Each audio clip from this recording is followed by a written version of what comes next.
నా పేరు మోపర్తి రాంబాబు, తెక్కలబాడి గ్రామం అండి, పెదగాకాని మండలం, పొన్నూరు నియోజకవర్గం. అది నేను సీనియర్ కార్యకర్తని టీడీపీ పార్టీకి.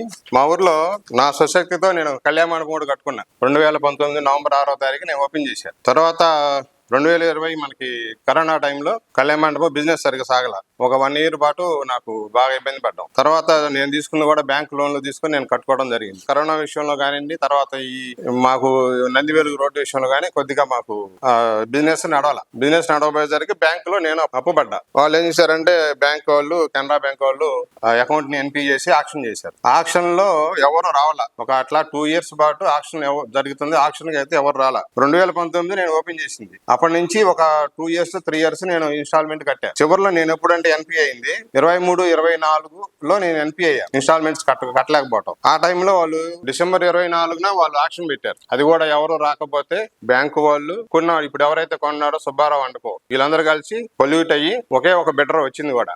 ఆ బెటర్ ని 4 కోట్ల ప్రాపర్టీ ఉన్న ప్రాపర్టీ 1,70,00,000కే వాళ్ళు పాడుకున్నారు. ఇక్కడ ఏం జరిగింది, మేము బ్యాంక్ వాళ్ళని కూడా అడిగాం. మా గ్రామస్తులు, నా సహోదరులు, నా ఫ్రెండ్స్ అందరం కలిసి బ్యాంక్ వాళ్ళని కూడా వెళ్ళి అడిగాం. అడిగినప్పుడు కూడా వాళ్ళు ఎటువంటి ఇది చేయట్లా, మాకు హెల్ప్ చేయట్లా ఆ విషయంలో. సరే అని చెప్పని ఆక్షన్ జరిగింది. ఒకే ఒక బెటర్ 1,70,00,000 అంటే 4 కోట్ల ప్రాపర్టీని 1,70,00,000కే పాడుకున్నారు. ఆ విషయంలో రిజిస్ట్రేషన్ ఆపుకోవాలి మేము ఎట్లా కొట్లా. రిజిస్ట్రేషన్ ఆపుకోవడానికి నేనేం చేశాను, ఎంఆర్ఓ గారికి, అంటే నాది మొత్తం కలిపి 1 ఎకరం, అది 30 సెంట్లలో మండపం కట్టారు. 70 సెంట్లు రిమైనింగ్ నా కిందే ఉంది. వీళ్ళు ఆక్షన్ అయిపోయిన తర్వాత సుబ్బారావు అనుకో వాళ్ళు రిజిస్ట్రేషన్ చేసుకోవడానికి వచ్చారు. కొలతలు వేసుకుంటుంటే నాకున్న రిమైనింగ్ ఉన్న 70 సెంట్లలోకి వస్తున్నారు వాళ్ళు. మీకు ఇక్కడ ఏం లేదు ఆ 70 సెంట్లలో అని చెప్పి నా దాంట్లో కూడా వస్తున్నారు. నేనేం చేసినప్పుడు ఎంఆర్ఓకి లెటర్ పెట్టారు. 23 జనవరి నేను ఎంఆర్ఓ గారికి లెటర్ పెట్టాను. సార్ ఇట్లా జరుగుతుంది, రిజిస్ట్రేషన్ వాళ్ళు బ్యాంక్ వాళ్ళు ఇట్లా ఆక్షన్ చేశారు. ఆ 30 సెంట్లు కాకుండా నా 70 సెంట్లలో కూడా వాళ్ళు వచ్చి కొలతలు వేసుకొని రిజిస్ట్రేషన్ చేసుకోవాలని చూస్తున్నారు. నాకు నా 70 సెంట్లు తేల్చి కొలతలేసి నా 70 సెంట్ల వరకు నాకు తేల్చి రిజిస్ట్రేషన్ చేసుకోమని చెప్పి అన్నా. దానికి ఆయన ఎంఆర్ఓ గారు ఏం చేశారంటే, ఆ రోజు కూడా మేము గ్రామస్తులందరూ వెళ్ళాం. ఒక 10 మంది దాకా వెళ్ళాం. ఎంఆర్ఓ గారిని రిక్వెస్ట్ చేసాం. ఎంఆర్ఓ గారు ఏం చేశారంటే రిజిస్ట్రార్కి లెటర్ రాశారు. దీని మీద ఇట్లా నాకు రిక్వెషన్ వచ్చింది, దీన్ని కొంచెం పరిశీలించి దీన్ని తర్వాత ప్రొసీడింగ్స్ వెళ్ళాలని చెప్పాడు ఆయన. అదే రోజు మేము మళ్ళీ రిజిస్ట్రార్ దగ్గర కూడా వెళ్ళాం. అదే రోజు వెళ్ళాం రిజిస్ట్రార్ గారి దగ్గరికి వెళ్ళి ఆ లెటర్ తీసుకొని రిజిస్ట్రార్ గారి దగ్గర కూడా వెళ్ళాం. మేము పర్సనల్ గా ఇచ్చాం. సార్ ఇట్లా జరిగిందండి, ఇట్లా జరిగింది, ఈ విధంగా కొద్దిగా ఒక 1 వారం రోజులు ఆపండి రిజిస్ట్రేషన్, నాది కొలత అయిపోయిన తర్వాత మీరు రిజిస్ట్రేషన్ చేయండి అని చెప్పి మేము చెప్పడం జరిగింది. దానికి ఆయన సరే అన్నాడు, రిజిస్ట్రార్ గారు సరే అన్నాడు. తర్వాత ఇంకోటి కూడా చెప్తున్నా, ప్రాపర్టీకి సంబంధించి సిఆర్డీకి అప్పుడు నేను పర్మిషన్ తీసుకునేప్పుడు సిఆర్డీకి నేను మార్టిగేజ్ చేశాను. 30 సెంట్లు 1,452 గజాలకి నేను మార్టిగేజ్ చేశాను సిఆర్డీకి. ఇదే విషయం నేను ఆ రోజు కూడా నేను రిజిస్ట్రార్ గారికి నేను చెప్పడం జరిగింది. ప్రాపర్టీకి సంబంధించి సిఆర్డీకి టైటిల్ మార్టిగేజ్ చేస్తుంది, అది ఇంతవరకు రిలీజ్ కాలా. మళ్ళీ మీరు రిజిస్ట్రేషన్ అని చెప్పి వాళ్ళు రిజిస్ట్రేషన్కి వచ్చారు. ఈ రిజిస్ట్రేషన్ ఈ విధంగా చూసుకునే సరే మీరు రిజిస్ట్రేషన్ ఆపని చెప్పి అన్నాం. మేము రిక్వెస్ట్ చేసాం. అంటే మార్టిగేజ్ చేసిన ప్రాపర్టీ ఒకసారి మార్టిగేజ్ చేసిన సిఆర్డీ మార్టిగేజ్ చేసిన తర్వాత రిలీజ్ అవ్వకుండా ఏ రిజిస్ట్రార్ కూడా రిజిస్టర్ చేయకూడదు యాజ్ పర్ లా ప్రకారం చూసినా కానీ. దానికి ఆయన రెడీ అయ్యాడు రిజిస్ట్రేషన్ చేయడానికి. మేము అది కూడా చూపించాం. సార్ ఇదిగోండి ఈ డీడ్ ఉంది నా దగ్గర, సిఆర్డీకి రాసిన డీడ్ ఉంది ఇక్కడ, దీన్ని బట్టి అయినా మీరు రిజిస్ట్రేషన్ ఆపండి అని మేము రిక్వెస్ట్ చేసాం. మేము అందరం 10 మంది వెళ్ళి మరి ఇది ఎందుకు నాకు చెప్పలేదు అన్నాడు. ఇదే మాట అన్నాడు. ఈ మాట రిజిస్టర్ గారిని అడగండి, నా ముందు అడగండి, ఆయన తీసుకెళ్ళలేదు, నేనైనా ఆయన ముందుకు వస్తా, ఈ డీడ్ నాకు ఎందుకు చూపించలేదు ఇంతవరకు, నేను ఆపుతాను ఎక్కువ అన్నాడు. అని నాకు ఆయన హామీ ఇచ్చాడు. ఇంకా ఇక్కడ మరి నా విషయంలో మరి మా ఎమ్మెల్యేని లాగాల్సిన పని ఏంటి, పేపర్లకు ఎక్కించి, ఇది నా విషయం, ఇది నా సొంత విషయం, ఏదైనా నన్ను అడగాలి కదా. వేగ్గా పేపర్కి ఎక్కించేస్తే మా ఫ్యామిలీ పరిస్థితి నా పరిస్థితి వాళ్ళ అంటే నేనేదో ఇది చేసుకుంటున్నాను, లేకపోతే పార్టీని అడ్డం పెట్టుకొని ఎమ్మెల్యేని అడ్డం పెట్టుకొని మేము రిజిస్టార్లు బెదిరించేది ఏంది నాకు అర్థం కాదు. పేపర్ ఉంది, పెన్ను ఉందని చెప్పి రాసుకుంటూ పోతే ఎట్లాగండి.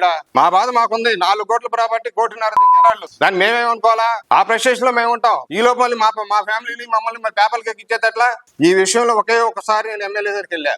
సార్ ఇట్లా జరిగింది, నాది ఇట్లా ఆక్షన్ పోయింది, నేను ఇలా ఈ విధంగా ప్రొసీడ్ అయ్యాను, ఎంఆర్ఓ గారి దగ్గరికి రిజిస్టార్ దగ్గరికి నేను ప్రొసీడ్ అయ్యా, ఈ విధంగా జరిగింది, ఈ విధంగా ఆపారు, మీరు ఒక మాట చెప్పండి అని చెప్పి ఒకే ఒకసారి నేను మా ఎమ్మెల్యే గారి దగ్గరికి వెళ్ళింది. దానికి ఆయన రిజిస్టార్ గారు చెప్పాడు ఏమని, ఇదేదో కొంచెం సార్ చూసి ఒక 4 రోజులు 1 వారం రోజులు రిజిస్ట్రేషన్ ఆపండి, ఆపిన తర్వాత ఏదైనా ఉంటే అవకాశం ఉంటే నాతో ఒక మాట చెప్పి తర్వాత మీరు రిజిస్ట్రేషన్ చేసుకోమన్నాడు. అంతేగాని రిజిస్ట్రేషన్ ఆపమని వల్ల బెదిరించలా. నా మ్యాటర్ అడ్డం పెట్టుకొని ఆయన మీద పేపర్లకి ఎక్కించేది ఏంటంట. ఏదనుంటే నన్ను అడగాల, బాధితుని నేనుండా. పేర్లు లేకపోతే మాత్రం, పేర్లు లేకపోతే మాత్రం అర్థం కదైంది ఇవాళ. చాలా ఉంది చెప్పుకుంటే, ఇట్లాంటి చెప్పుకుంటే పోతే చాలా ఉంది. దీంట్లో ఒక మినిస్టర్ ఇన్వాల్వ్ అయి ఉన్నాడు, ఒక ఐఏఎస్ ఆఫీసర్ ఇన్వాల్వ్ అయి ఉన్నాడు. చెప్పుకుంటా పోతే చాలా టైం పట్టుద్ది. పైగా మాకున్న ఇబ్బందులు ఉండి, మేము ఇంత ప్రెస్టేషన్ లో ఉండి, ఇంత ఆస్తి పోగొట్టుకొని నేను ఒక మినిస్టర్ దగ్గర పోతే 10 మంది కలిసి వెళ్ళాం. గ్రామస్తులు అందరం 50 ఏళ్ళు పైన వాళ్ళే, నా వయసు 53, అందరూ నా ఏజ్ వాళ్ళే, నాకన్నా 10 ఏళ్ళు వెళ్ళాం. 10 మంది వెళ్ళాం. రిజిస్ట్రేషన్ ఆపారంటే మీరు అందరూ రౌడీలు, మీరందరూ గోండాలు. కనీసం ఎమ్మెల్యే గారు పంపించారని చెప్పి అన్నా కూడా కనీసం మాకు కూర్చోబెట్టుకో కాఫీలు భాషం పడలేదు. మా మాట కూడా ఇలా 2 నిమిషాలు కూడా మాకు టైం ఇలా, మా విషయం కూడా ఇలా. అసలు ఆయన మేము గెలిస్తే, మేము ఓట్లు ఇస్తే ఆయన పార్టీలో వచ్చాడా లేదా మినిస్టర్ అయ్యాడా? మేము కావాలని వెళ్ళాము, రిక్వెస్ట్ చేసాం, కొంచెం సాయం చేయమని. రోజు కూడా నాకు ఇంతవరకు సాయం చేయాల. నాకు 53 సంవత్సరాలు, నా ఊహ వచ్చిన దగ్గర నుంచి నేను టీడీపీ పార్టీకి నేను చేసి, మా ఫ్యామిలీ కూడా చేసింది. ఏ రోజు కూడా నాకు ఈ పదవి కావాలా, నాకు ఈ పని కావాలా, నాకు ఇది కావాలి, ఇది కావాలి, ఇంతవరకు అక్కడ ఏ ఎమ్మెల్యే దగ్గర నేను పోలా. ఈ మండపం విషయంలో మాత్రం సార్ ఇట్లా ప్రొసీజర్ ఇట్లా జరిగింది సార్, ఇట్లా నాశపడ్డాను నేను, ఏదైనా ఒకసారి మీరు ఎంఆర్ఓ గారికి, రిజిస్టర్ గారు ఒక మాట చెప్పండి సార్ అని చెప్పిన వెళ్ళా.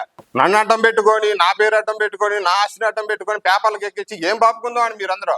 ఏదంటే నన్ను వచ్చి అడగాల, ఏమయ్యా మీకు నీకేమైనా అన్యాయం జరిగిందా, మీ ఎమ్మెల్యే నీ ఎక్కడ డబ్బులు తీసుకున్నాడా, నువ్వేమన్నా ఇచ్చేసినావా, లేకపోతే ఆయనకి డబ్బులు ఇచ్చావని చెప్పి నన్ను అడగాల.